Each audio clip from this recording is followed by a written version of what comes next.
Okay, alright yan. Welcome ako sa Rapido TV. At kumusta po mga kaibigan? At ito nga Senador Jingo Estrada ay nabisto ang ambisyon na maging Senate President. So ayan po mga kaibigan, totoo kaya ang balitang ito at panuurin po natin dito sa Seminay dahil nga ito ay galing mismo sa isang veteranong broadcaster na si Jason Sa. At ang impormasyon na kanyang nakalap ay galing umano mismo sa Senate mga kaibigan. Kaya pala ay pumapapil talaga itong si Jingo Estrada sa ginawa po na Senate hearing sa PDLX dahil para mayroong ambisyon. Pero iwan ko lang mga kaibigan kung ito po ay totoo. At ito din pong si Jason Sa, hindi pa rin po niya kinukumpirma ito, no? Pero base sa kanyang sinasabi, ang impormasyon na ito ay galing po sa kanyang mga kaibigan na nandyan po sa Senate mga kaibigan. So sama-sama po natin itong panuorin at kayo na rin po ang magbigay ng inyong komento patungkol nga dito sa pahayag ni Jason Sa. Tao nagimbal doon sa showdown ni na Jonathan Morales at ni Senator Jingo Estrada. Hindi, alam mo, Nakahalap ng katapat si Senador. hindi ko, siguro il-advise, hindi na-advisean kung sino man yung mga advisor ni Senator Jingoy. Kasi kung ako ang advisor, hindi ko lang nabanggit sa kanya noon dahil hindi ko rin alam kung anong phone number niya, tatawagan ko sana Tapos sabihin ko sana, Senador, hintuan mo na yan, talo ka rin. Ganun sana i-advise ko. I mean, payong kaibigan kasi siyempre ayaw ko naman napapahiya yung senador ko. Yung senador natin lahat dyan Ngayon kung napapahiya dahil sa mismong kagagawa niya, katangahan yun. Hindi siguro, hindi naman, ewan ko lang kung nakikinig siya sa staff niya o nabanggit ng staff niya. Dahil ibinabaon mo lang yung sarili mo Igigiit mo, ganito, sisiraan mo yung anong tawag nito, yung resource person. Hindi naman yan suspect Ginagawa mo suspect, ginagawa mo siya siya yung pinaka-agresibo ron no? Oo. Siya lang talaga yung dumidikdik Ewan ko kung ano intention niya, no? In terms of, in aid of legislation. Kasi wala akong nakitang patutunguhan yung kanyang estilo ng pagtatanong para makapagpantay ng panukalang batas. Nagkamali pa. Kasi yung isa, napakakumpiyansa Sir, di ko naman pinakikilaman yung kaso niyo kasi ako, yung kaso ko, inaharap ko kayo, convicted na. Naku, nayari na ako, patay na naman to. Bakit ba pinabayaan niya yung sarili niya? Alam mo, yung sa intention mo nung nagiging matapang ka, yung pogi ka, yung tawag niya, matikas ka. Minsan sa kumunoy ka, nahuhulog Bumabalik, Kasi may mga komentaryo doon sa channel ko. Yan po ang lumalabas na kasi hindi naman pwedeng in aid of election kasi re-electionist. Hindi naman siya re-electionist. So hindi yun Pero sabi dito dahil may kaso daw. Kaya kaso niya sa Supreme Court naman. Hindi naman pwedeng, bakit ba? Ako naniniwala na hindi kayang pagyalaman ng Malacanang yung Supreme Court. Kasi tinitingnan ko yung mga decision lately at saka mga opinion ng mga maestrado who are known to have some relationships with the occupants of the palace. Kontra pa So, tsaka ako naniniwala yung mga Supreme Court Justice hindi naman nabibili yan. ba't kaya ganun? Kung hindi sa kaso. Hindi, alam ko kasi hindi ko alam kung marites kasi may mga kaibigan ako sa Senate nagsasabi nag-aambisyon maging Senate President si Senator Jingoy. So bumalik tayo doon. Para siguro pampaporma. Ito, yaka ko ito. Di ba yung gano'n? Kaya pumunta si Jingoy? si Subiri, Senator Subiri. Kasi feeling siguro nung isa, akala mo ito sa akin makaporma rin. Pero ewan ko, nasa kanila nasa mga senador yan kung magpapalit sila ng Senate President o hindi na. Pero maganda yung sinabi ni Jingo na dapat daw pag resource person sa Senado, dapat igalang, di ba? Magkaroon ng mga ganong protocol. Oo, ang ganda ng opening statement niya eh. Oo.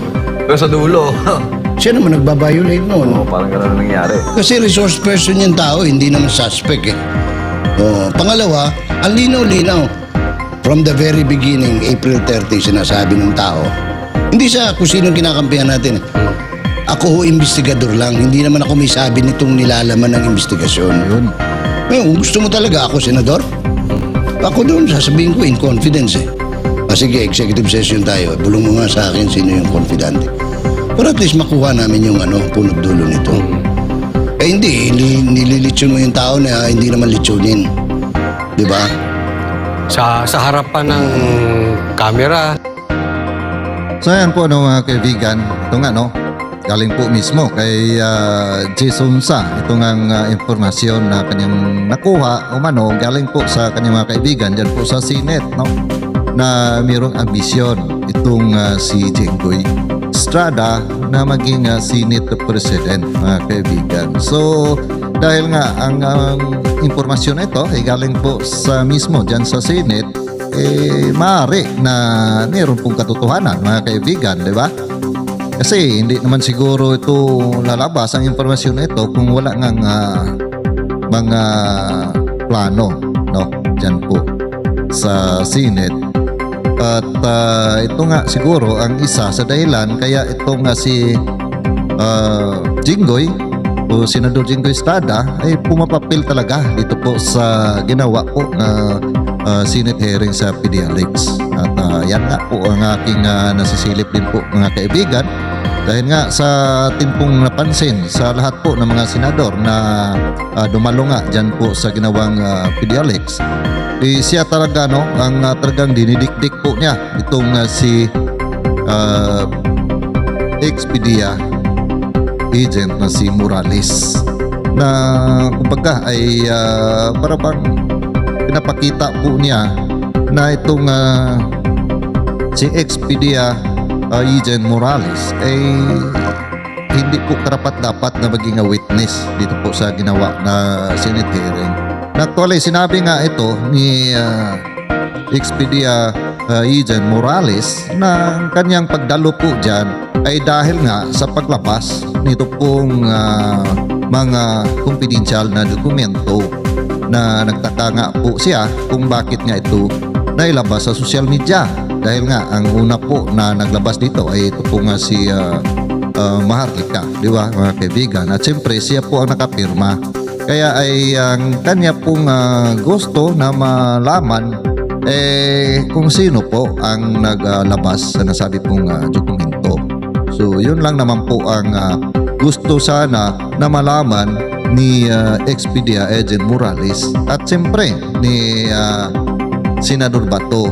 Pero yun nga lang ang nakakapagtaka dito kay Senador Jinggoy Estrada kung bakit ay parang wala na po siya sa topic, mga kaibigan, dahil nga itong si PDEA ex-PDEA agent Morales ang talagang sinisiraan po niya. Kitang-kita naman po natin dyan po sa Senate hearing, di ba? Siya lamang po ang senador na gumagawa po niyan, mga kaibigan. So, maaari po na mayroong katotohanan ang nakuha na impormasyon ni Jason Sa na may ambisyon na maging Senate President, itong si Jinggoy Estrada. Kaya siguro ay parang napansin na rin po ni Senate President Mig Subere na parang pumupurma na itong si Jinggoy Estrada. Kaya dumalo nga siya nung last hearing, di ba, mga kaibigan? At parang gusto na rin po niya na ipahinto itong Senate hearing na ito, di ba?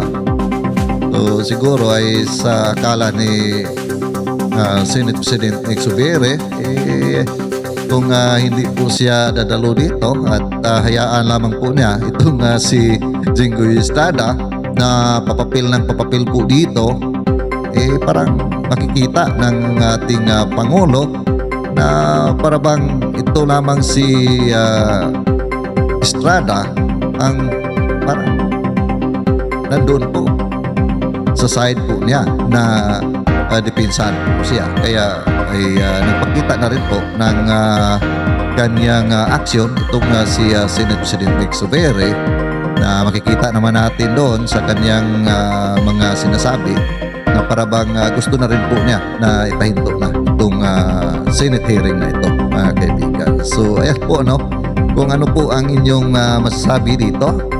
Ito ba ang mga nakaabot kay Jesus na ambisyon ni Jinggoy Estrada na maging Senate President? Meron ba tayong nasisilip dyan, mga kaibigan, na may katotohanan?